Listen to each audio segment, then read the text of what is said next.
Well, joining us now to unpack this, we have Ajibola Ayodeji as an analyst with Financial Derivatives Company. Great to have you, Ajibola.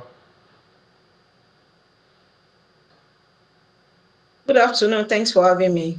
So what impact could this price increase, what would that have on global manufacturers, and countries like Nigeria, particularly in the real estate sector? What are you seeing? Okay, before I answer your question, I would like to say this, that metal is a very essential metal, which is used in construction, it is used in manufacturing, it is used in construction, it's used in real estate, it is used in electrical and electronics appliances, it's used for making it, it is used for renewable energy and all that. So an increase in the price of copper, and we are seeing an increase in the price of copper because one, there is increased urbanization globally, there is increase in investment in renewable energy, there is demand, more demand than we have than supply. So that's why we are seeing the increase in the price of copper. However, for manufacturer, there is going to be an increase in input cost for manufacturer, for people that manufacture all these things and everything. So, and we will see an increase in the price of the byproduct, or the product that is made from this copper,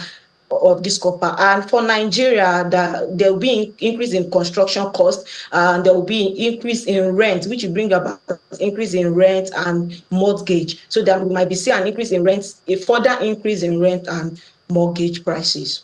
Yeah, definitely. I'm sure tenants don't want to hear that, at this point. But we know Nigeria possesses, significant untapped copper ore deposits, estimated at over 10 million metric tons, particularly in states like Nasarawa Plateau and Zamfara State. So what would you say are the bottlenecks here, stopping Nigeria from capitalizing on this resource?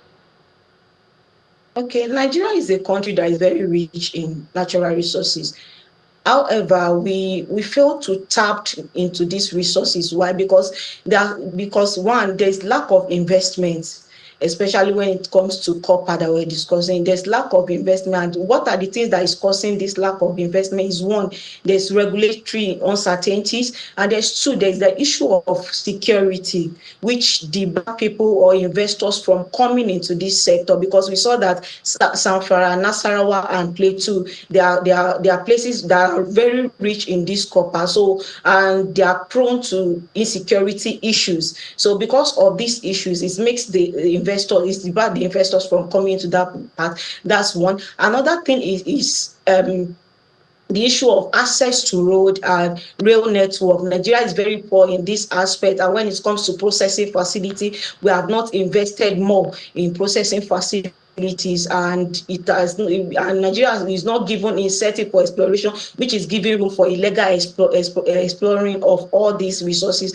and all that. So those are the bottlenecks that have contributed to, and the electricity aspect also is part of it, which has contributed to Nigeria not tapping into these resources as we ought to do. All right, so what are you seeing, going forward?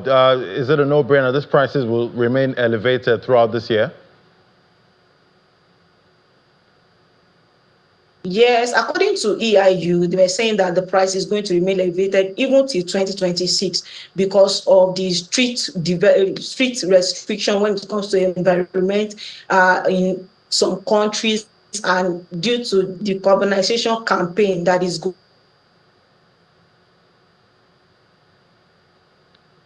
All right, well, we have a little internet issue there, definitely. But Ajibola was trying to make a point on what to expect for copper prices going forward. All right, so Ajibola, thank you so much. Definitely, we'll keep tracking to see how prices move for copper. She's an analyst with Financial Derivatives Company. Thank you so much for coming on. All right, thanks for having me.